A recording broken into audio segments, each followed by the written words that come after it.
Hi everybody, I hope you're doing well. Before I begin this video and you'd like to use OCD Recovery's coaching services, please reach out to Phil at ocdrecovery.com and he'll get back to you as soon as he can. So with this video, guys, I just wanted to speak about knowing where your core fear is emanating from.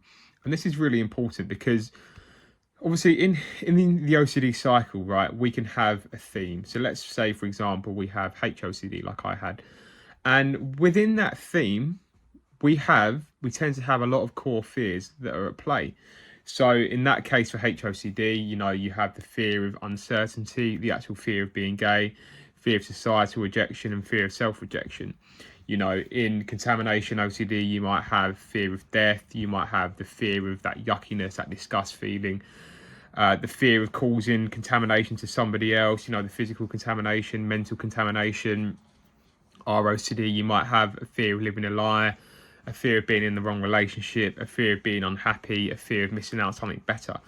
So just because we have this particular theme going on, we have to look a bit deeper than that and see, what fears are actually at play here, what is actually making us so scared. And sometimes, when we're going through the cycle, especially on our own, it's not always so easy to see where our core fears lie.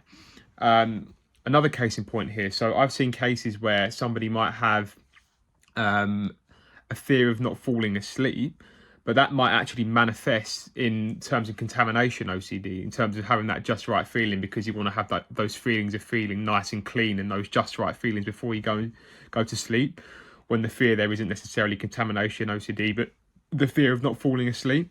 So it's very interesting. So we do need to be aware of where that core fear does come from. And if you don't know why you're so scared, sure, you can have a look at it yourself, but sometimes an extra pair of eyes and ears on those particular fears is very beneficial. And yeah, I think this is a point that's commonly missed. So obviously if you don't know where those core fears are stemming from, then it's going to be very hard to recover. So of course, when you have that particular theme and then you have the core fears, you just have to tackle it in the way that we would with any other sort of OCD case. So, targeting the avoidance behaviours, targeting the compulsions, the reassurance, how's the life structure, looking at the irrational beliefs, the awfulising, the catastrophising, the shoulds, oughts and musts.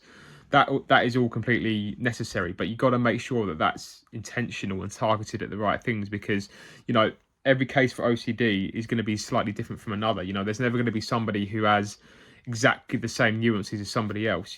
Somebody might have multiple different themes going on in one go with different fears. Someone might have a contamination OCD with a fear of death, or a contamination OCD with a fear of causing harm to somebody else, like I said. And, that might be intertwined with all sorts of other themes as well. So, death and contamination fears, HOCD and ROCD fears, which come together, the fear of living a lie, the fear of not being happy, sleeplessness fears, losing control. So what you find is, the different fears can be sort of interwoven in between different themes, and, having sort of transparency into what is happening there is very important. And for me, it was funny, when I was going through HOCD for a long while, I didn't realise that my main fear was actually fear of uncertainty. I really tackled that fear of being actually gay, the societal rejection, the self-rejection. Sure, I did that, but the missing piece of the puzzle, which I didn't realise, was actually that fear of uncertainty and the fear of being in no man's land, and almost like the shame of not knowing who I was and just trying to chase that answer.